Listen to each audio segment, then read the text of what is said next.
안녕하세요. 1월 7일 수요일 매일 성경. 오늘의 말씀은 창세기 4장 1절부터 26절까지입니다. 아담이 자기 아내 하와와 동침하니 아내가 임신하여 가인을 낳았다. 하와가 말하였다. 주님의 도우심으로 내가 남자아이를 얻었다. 하와는 또 가인의 아우 아벨을 낳았다. 아벨은 양을 치는 목자가 되고 가인은 밭을 가는 농부가 되었다. 세월이 지난 뒤에 가인은 땅에서 거둔 곡식을 주님께 제물로 바치고 아벨은 양떼 가운데서 맛배의 기름기를 바쳤다. 주님께서 아벨과 그가 바친 제물은 반기셨으나 가인과 그가 바친 제물은 반기지 않으셨다. 그래서 가인은 몹시 화가 나서 얼굴빛이 달라졌다. 주님께서 가인에게 말씀하셨다. 어찌하여 네가 화를 내느냐? 얼굴빛이 달라지는 까닭이 무엇이냐? 네가 올바른 일을 하였다면 어찌하여 얼굴빛이 달라지느냐? 네가 올바르지 못한 일을 하였으니 죄가 너의 문에 도사리고 앉아서 너를 지배하려고 한다. 너는 그 죄를 잘 다스려야 한다. 가인이 아우 아벨에게 말하였다. 우리 들로 나가자. 그들이 들에 있을 때에 가인이 그의 아우 아벨을 쳐 죽였다. 주님께서 가인에게 물으셨다. 너의 아우 아벨이 어디 있느냐? 그가 대답하였다. 모릅니다. 제가 아우를 지키는 사람입니까? 주님께서 말씀하셨다. 네가 무슨 일을 저질렀느냐?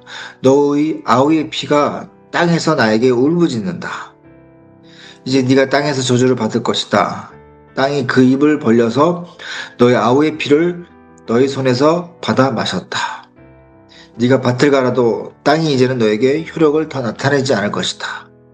너는 이 땅 위에서 쉬지도 못하고 돌아다니게 될 것이다. 가인이 주님께 말씀드렸다. 이 형벌은 제가 짊어지기에 너무 무겁습니다. 오늘 이 땅에서 저를 쫓아내시니 하나님을 뵙지도 못하고 이 땅 위에서 쉬지도 못하고 떠돌아다니게 될 것입니다. 그렇게 되면 저는 만나는 사람마다 저를 죽이려고 할 것입니다. 주님께서 그에게 말씀하셨다. 그렇지 않다. 가인을 죽이는 자는 7갑절로 벌을 받을 것이다. 주님께서는 가인에게 표를 찍어주셔서 어느 누가 그를 만나더라도 그를 죽이지 못하게 하셨다. 가인은 주님 앞에서 에덴의 동쪽 노 땅에서 살았다. 가인이 자기 아내와 동침하니 아내가 임신하여 에녹을 낳았다. 그때 가인은 도시를 세우고 그 도시를 자기의 이름을 따서 에녹이라고 하였다. 에녹은 이랏을 낳고 이랏은 무후야엘을 낳고 무후야엘은 무드사엘을 낳고 무드사엘은 라멕을 낳았다. 라멕은 두 아내와 함께 살았다. 한 아내의 이름은 아다이고 또 하나의 이름은 실라이다. 아다는 야발을 낳았는데 그는 장막을 치고 살면서 짐승을 치는 사람의 조상이 되었다. 그 아우의 이름은 유발인데 유발은 수금을 타고 퉁소를 부는 모든 사람의 조상이 되었다.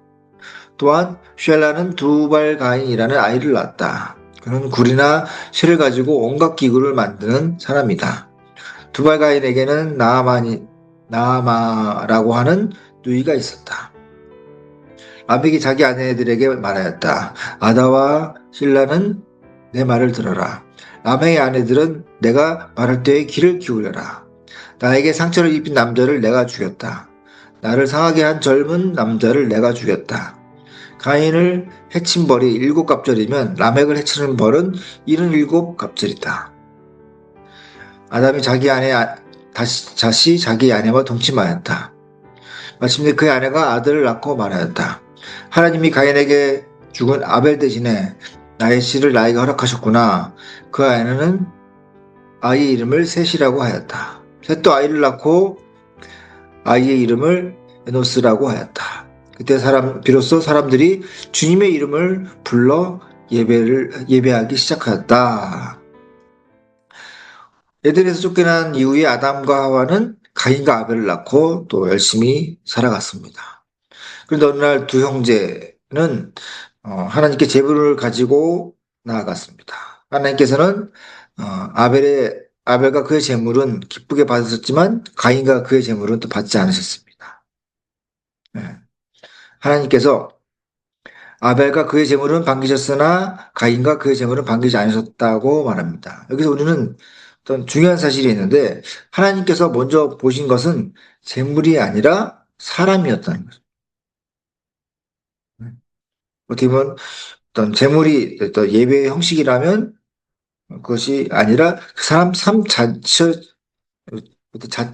보셨다는 것입니다.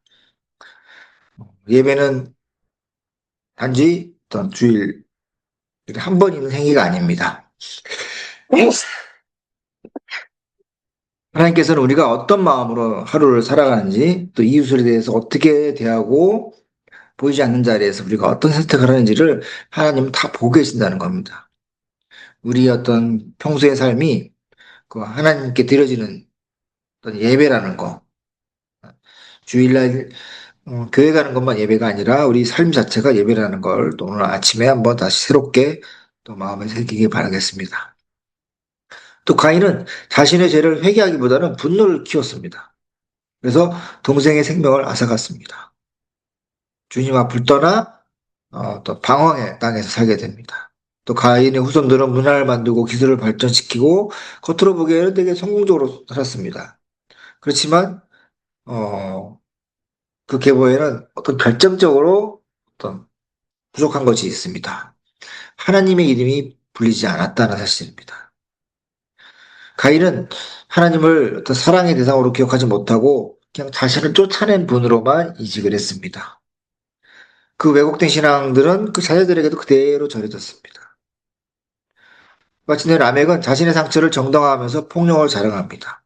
그래서 가인을 해친 사람은 7배로 벌을 받겠지만 나를 해친 사람은 77배로 벌을 받을 것이다. 하나님의 이름이 없는 곳에는 교만과 보복, 자기 합리화, 자기 정당화만 남게 됩니다.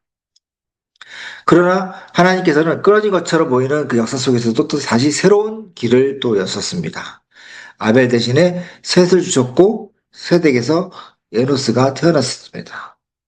그러면서 이렇게 말합니다. 그때 비로소 사람들이 주님의 이름을 부르기 시작하였다. 이 문장은 우리에게 많은 어떤 깊은 어떤 울림을 줍니다. 하나님의 이름이 다시 사람들의 입술과 삶 속에서 불려진다는 것은 다시 돌아왔다는 것입니다. 그래서 사람들이 이제 자기 힘과 자기의 이름이 아니라 하나님을 의지하면서 살아가기 시작했다는 것입니다. 예. 우리는 오늘 살아가면서 벌써 이 계보에 서 있는 사람들입니다.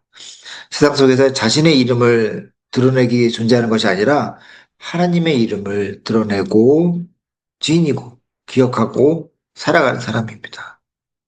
예. 우리의 삶은 하나님의 이름을 세상에 드러내기 위한 어떤 통로가 되어야 될 것입니다. 그러면서 우리가 하나님의 이름에 합당한 삶을 살기 위해서는 하나님의 이름을 부르고 살아야 되고 또 그러면서 삶의 방식도 달라져야 된답니다. 라멕의 노래가 복수와 어떤 폭력의 노래라면 예수님은 다른 노래를 가르쳤습니다. 억울함 앞에서 보복을 선택하지 않았고 손해보는 상황에서도 사랑을 선택했고 상처를 주는 사람들에게도 용서를 선택했고 오른밥을 맞으면 왼밥을 내밀고 겉옷을 달라고 하면 속옷까지 내려주는 이것이 약함이나 부족함이 아니라 하나님의 이름을 신뢰하는 사람으로서 보여지는 강함입니다. 하나님의 이름을 부르는 사람은 세상의 방식으로 자기 자신을 증명하거나 드러내지 않기 때문에 우리는 하나님의 신뢰함으로 강해질 수가 있습니다. 우리는 하나님의 이름표를 자신의 이름표가 아니라 하나님의 이름표를 달고 이 세상 안으로, 이 삶의 현장 안으로 나가야겠습니다. 우리가 올림픽이 열리면 국가대표 선수들이 자신의 이름이 아니라 그 나라 국기를 가슴에 새기고 경기에 임하듯이 우리의 말과 행동, 모든 것들도 다 하나님의 이름표를 걸고 하나님의 과 연결되는 또 하나님의 영광을 돌리는 그런 삶을 살아야겠습니다. 그래서 오늘 하루 내 이름이 아니라 주님의 이름이 드러나는 하루가 되기를, 또 내 어떤 사소한 감정이 아니라 주님의 성품을 따르는 하루, 이렇게 살기를 또 결심하는 그런 하루가 되길 바랍니다. 그럴 때 우리가 이 평범한 하루하루가 예배가 될 수 있고, 또 이런 우리의 사소하게 보이는 이 선택들이 결국 하나님께 영광 돌리는 삶으로 될 수가 있습니다. 오늘 하루도 하나님의 이름에 합당한 삶을 살길 기도하겠습니다. 기도하시겠습니다. 하나님 아버지, 저희가 드리는 예배가 말과 형식에 머무르지 않게 하시고, 오늘 우리가 살아나는 그 삶 전체가 주님께 드려지는 예배가 되게 해주시옵소서. 우리가 가인의 길처럼 내 이름과 내 감정에 매어서 살았던 그 순간들을 주님께 고백합니다. 상처 앞에서 미워하고 또 억울함 앞에서 보복을 꿈꿨던 그런 저희들의 연약함을 또 고백합니다. 그래서 셋과 에노스의 계보처럼 우리가 주님을 다시 부르는 그런 삶을 살게 해 주시옵소서. 우리 입술과 생각과 선택 위에서 살지 않고 오직 주님의 이름이 우리 안에 머물게 해 주시고, 어디서 무엇을 하든지 간에 주님의 이름이 합당하게, 주님의 이름이 영광되게 그런 삶을 살게 해 주시옵소서. 오늘 하루 저희가 하나님의 자녀라는 그런 이름표를 달고 세상 속에서 주님의 영광을 드러내는 그런 삶이 되게 해 주시옵소서. 예수님 이름으로 기도합니다. 아멘.